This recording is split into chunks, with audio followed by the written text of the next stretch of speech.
Hey everybody, welcome back to my pizza YouTube channel. I just wanted to let you know that over on my Frosty's Kitchen YouTube channel, I just posted a brand new video.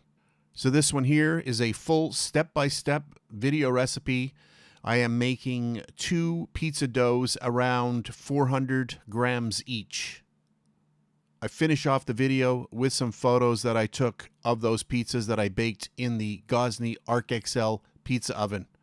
The main difference here is that I was doing a little test and I dropped the oven down to 700 degrees Fahrenheit, which is 371 degrees Celsius.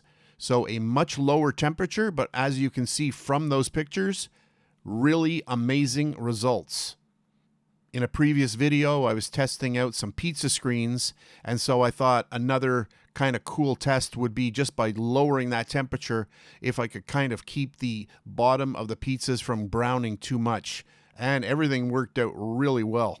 So if you want to watch that video, I'll put a link to it underneath this video in the description box and also over in the comments section.